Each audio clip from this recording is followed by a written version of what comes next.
kind of take me through what the latest is with the team in terms of, testing and where things stand? Yeah, sure. We're Brent. Soon as we get done here, I'm heading upstairs to go get a swab, and so that's what we do next. Okay. And then what's the itinerary tomorrow? When we leave, when do you think those tests will come in? How does all that play together? We'll leave tomorrow. Our flight actually leaves around noon, and head over and get a chance to fly directly into Logan. We actually flew. I'm trying to think when that would have been. It was 6 years ago. I think it was in 2014. We actually flew into Hill Air Force Base because we took a C-17, which a little bigger, little heavier aircraft. So we had to land at Hill Air Force Base in Ogden, where this year we'll land in Logan. Okay. How different has Utah State looked since the coaching change midseason? Yeah, I don't think, I wouldn't say a great deal. The thing that the part here's you look, the kickoff returners, I think Sensational may not be giving the full due in terms of how exceptional he is. We have a couple from last year where he is deep in the end zone. I think there's one against Colorado State where it's like 108-yard return when you look at the film. The quarterback is a really, really good player. He moves well. He throws well. Extremely talented. Had a big-time run last week. And I think more than anything else, just their stoutness. They've done a really, really good job. It kind of fits a little bit the niche. They're so similar to Brigham Young. And I say that from the standpoint they have a good number of guys that will go on a mission and then return. And because of it, they're an older, larger, really, really good at the point of attack team. Was the quarterback somebody you guys took a look at as a recruit? We did. Linebacker too, the guy that's our leading tackler also. We did, and he was a good player. A really, really good player in high school. And with the kickoff returner, how much do you have to adjust your strategy? Do you just ask your guy to kick it out of the end zone, or do you squib kick a little bit? That would be our preference, to kick it out of the end zone. Last year we were able to do that. And yet there are other times, I think ultimately when it gets right down to it, you're going to have to be highly disciplined in terms of staying in your lane. And then the other part of it is just you got to tackle well in the open field. It's a real challenge. And what makes him so good? Is it change of direction? Is it just flat speed? I think it's top end speed. It's how fearless he is in terms of the way that he runs forward, and he runs with a good bit of power. His build-up speed is impressive, and we faced some great kickoff returners over the years. I think back, Houston had one when they had Carrier. You can go through the years. TCU had a couple of them. We played against them, but this guy might be the best, at least in terms of that specific role. Did the Denver Broncos reach out to you at all last weekend when everything happened with them? Did they look for, obviously you're well versed in the option. Did they reach out at all for any sort of advice when they didn't have quarterback? No, sir. We'd probably only mess them up. What's that, I'm sorry? We'd probably only mess them up. So I think they were. So no, sir. Okay. And what kind of obviously Grant Donaldson didn't play in the last game, so some guys, Brandon Gooding, I think did Caleb Humphrey also play that same position? Well, no, both those guys. You're right. Caleb Humphrey, Brandon Gooding. They did play a good number of snaps against New Mexico, and we had changed what we did defensively in that game, where there were a good number of snaps where both those guys were on the field. Now, back in the spring, those two guys did play the same position. You're right. Okay, and it's kind of been a common thing this year, but having seen them now playing a larger role and then going back to practice, is there kind of a light turning on type thing you're seeing with those guys or some other guys who recently have been thrust into bigger roles? Oh, we've had more than one or two guys that have been thrust into larger roles, and I would not be surprised. We're on Thursday evening. There are a few more where that's the case. I mean, if you're asking specifically about each one of those guys, no doubt. I mean, just the growth, the strength, the maturity. And when I say maturity, a lot of times I think what happens with a college football player is when you get thumped, you get bruised, you get scratched, you realize I'm going to be able to push through that. And a good bit of that comes through not only experience, but trust in the individual physicality that you have too. And then back to the return game in general.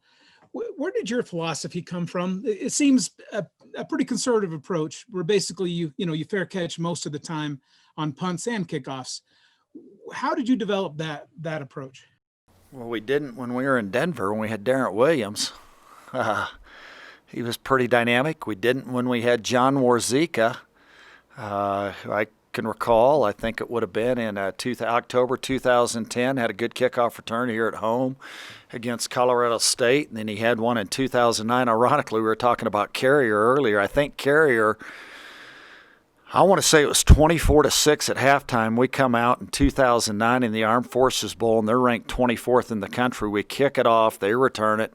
It's 24-13, and they kick off, and Johnny Warzika takes it back. So I think it kind of depends a little bit on, it's not a philosophy. I think more it's of, what fits that current team. And even more to the point, how does it fit in terms of that current game plan and even the situation within a game too? Does it sort of the way the option, passing plays tend to be big when you do hit them. Is it the same where when you do generally fair catch, then suddenly you put a return on? Is there an element of surprise that comes with that too? Yeah, that's a good question. I don't think so. And the only reason where I think it's a little bit different is I think you're trying to replicate a run.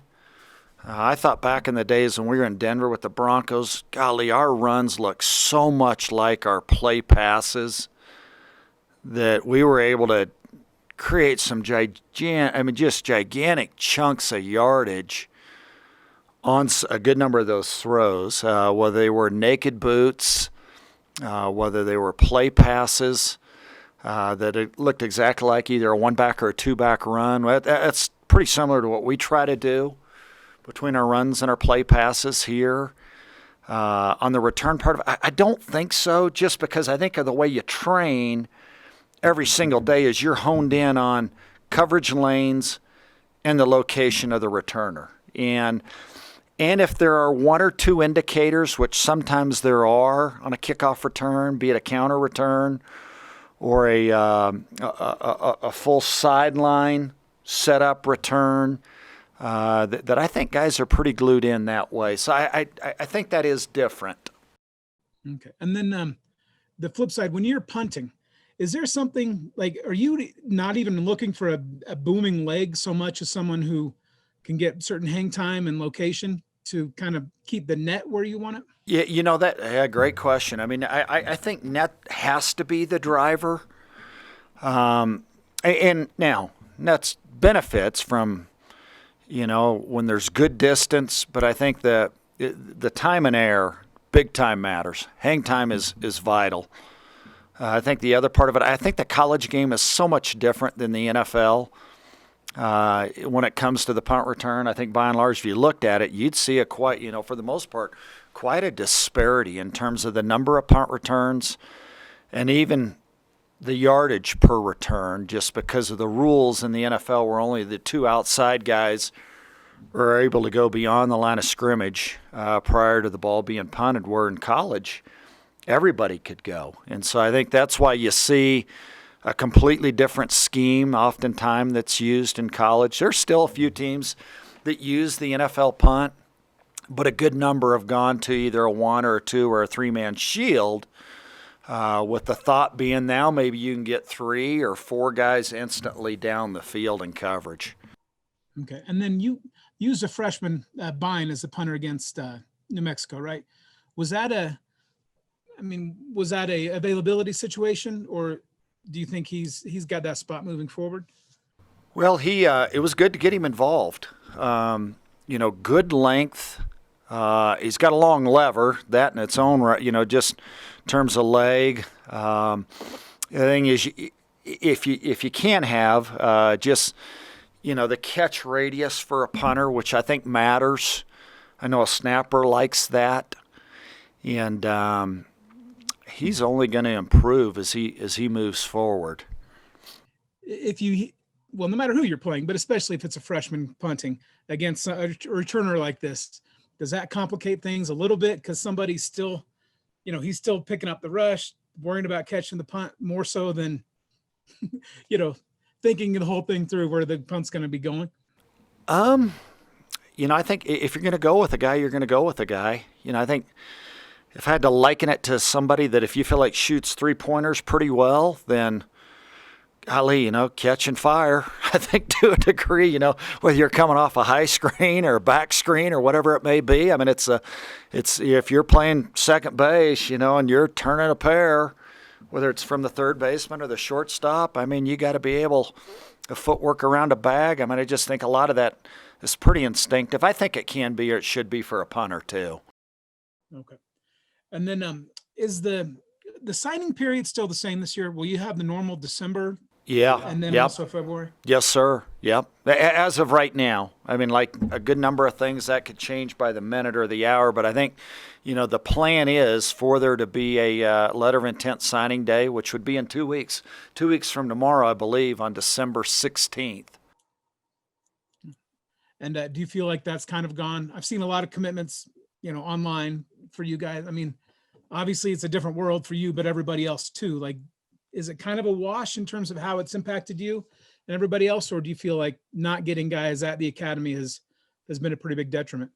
Well, I think your preference, obviously, I think no matter where you work would be to be for them to be able to be on campus.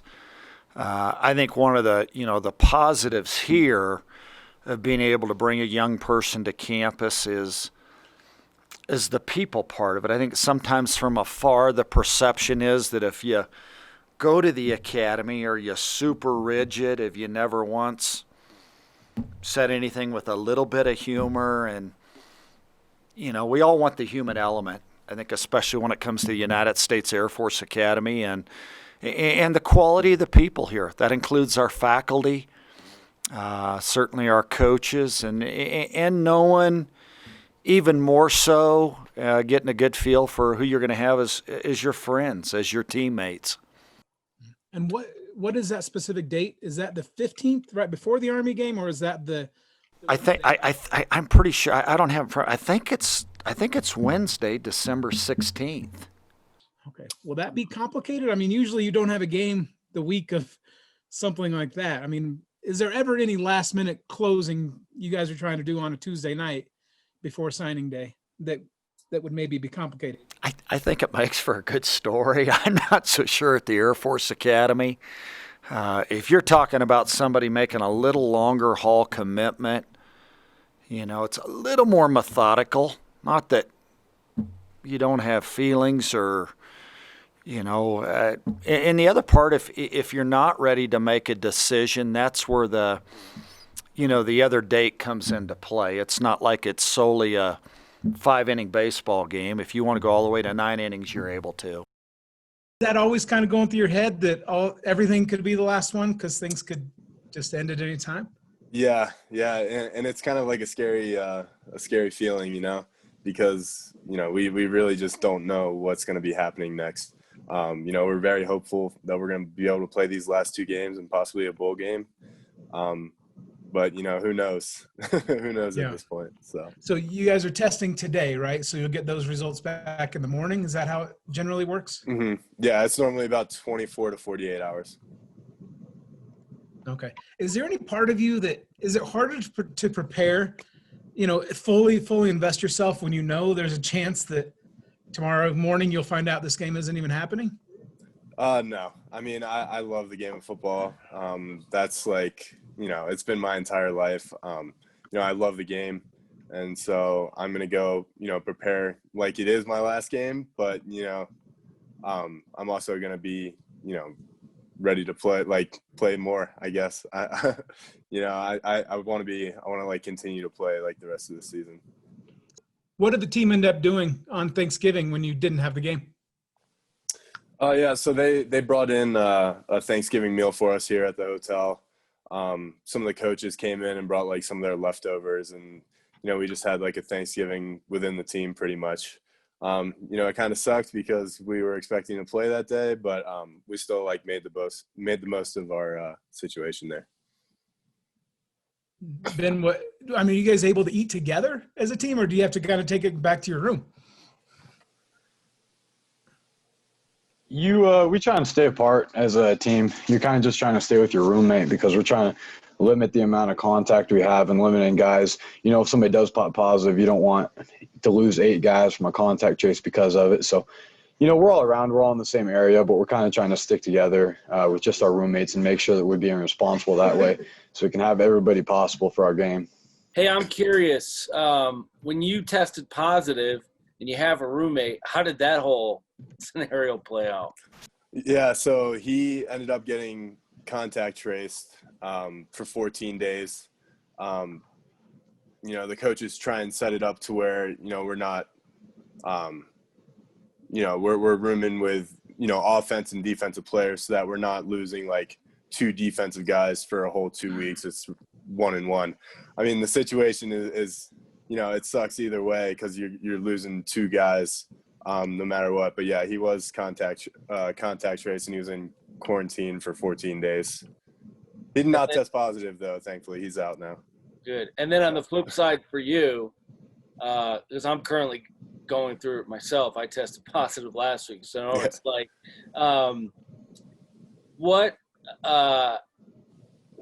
I know you got schoolwork and, you can think about football, but what else are you doing what else did you do to kind of occupy your time so you didn't drive yourself nuts, I guess? Yeah, so it was a big rotation between, are you talking about when I was in quarantine? Yeah, when you were in quarantine, you had to be isolated from everyone. Yeah. So it was a big rotation between schoolwork. I would still join the football team through like virtual meetings. And then I played a lot of video games as well. So that was kind of like the big like 3 rotation right there that I had going. What was the video game of choice? I've been playing a lot of Call of Duty, Warzone. So it's been pretty fun. I'm not that good at it, but I try. And my last question for Grant and Ben, if you guys could both answer this. Because we found, you found out even last week, a day or 2 before you were supposed to play, that you weren't going to have a game. I guess in some ways, it's great that you guys are going to be playing on Thursday night because it reduces the chances of you not getting to Saturday and not playing, right? Somewhat. I mean, we're still going to test 3 times this week. I don't know what Utah State program does. I'm pretty sure that's like a Mountain West standard that we have to test 3 times a week. So we're still going to get like those 3 tests in, but I guess it doesn't make too much of a difference that it's on Thursday compared to Saturday. What I meant by that, though, was just the longer you have to wait, it seems like you're increasing chances of not playing. Ben, could you maybe interject here a little bit, please? Yeah, it's there's always that possibility of games getting canceled and everything. But I think as a team, our main focus is just to keep our mind off of that, because if you're focusing on, whether the game's going to get canceled or not, you're not really preparing the best you can for the game that's coming up. So we keep that in our minds, just do everything we can to win the next game. And obviously that can happen. It's a possibility, but it's just something that we try not to focus on. Okay, I always wanted to ask an Air Force punt returner, what's it like to know that strategy is basically fair catch 99% of the time and just kind of play it that way as opposed to, usually trying for a return, because obviously you were a big returner in high school and stuff, you can do that. Is it hard to accept that? It's not bad because at the end of the day, I'm going to do whatever it takes for us to win the game. And if that's a game plan and that's what we want to do, fair catching or whatnot, then that's what I'm going to do. I'm going to go out there and make sure that we get the ball back to our offense and make sure we go down and score. And so it's not too bad to accept. You got a bunch of great guys around you, great coaches and everything, and I trust their plan and what they're doing. And so it makes it pretty easy. Have you grown to kind of understand the strategy and accept it, or is it more of a following orders thing? I understand it. I have no animosity towards anybody. It's not like I didn't come here to go out and make big plays and score touchdowns and stuff. I came out here to win games, and whatever it takes to do that is what I'm going to do. Go ahead, Brent. You can keep and, going. well, I guess, either of you, both of you, when you look at Utah State, obviously it's been a weird year for them, coaching change and a lot of personnel switches. How different are they from the Utah State you saw last year or the year before in your preparation?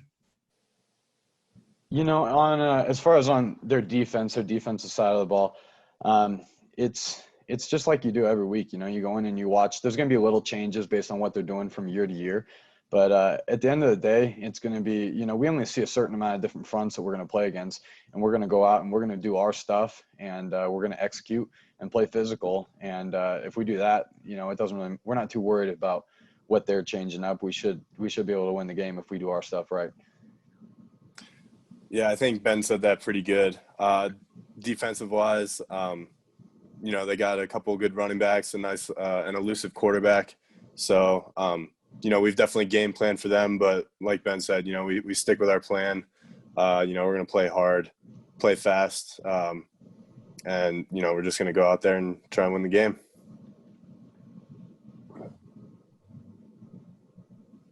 I got one more, if that's okay, Troy. Yep. Okay.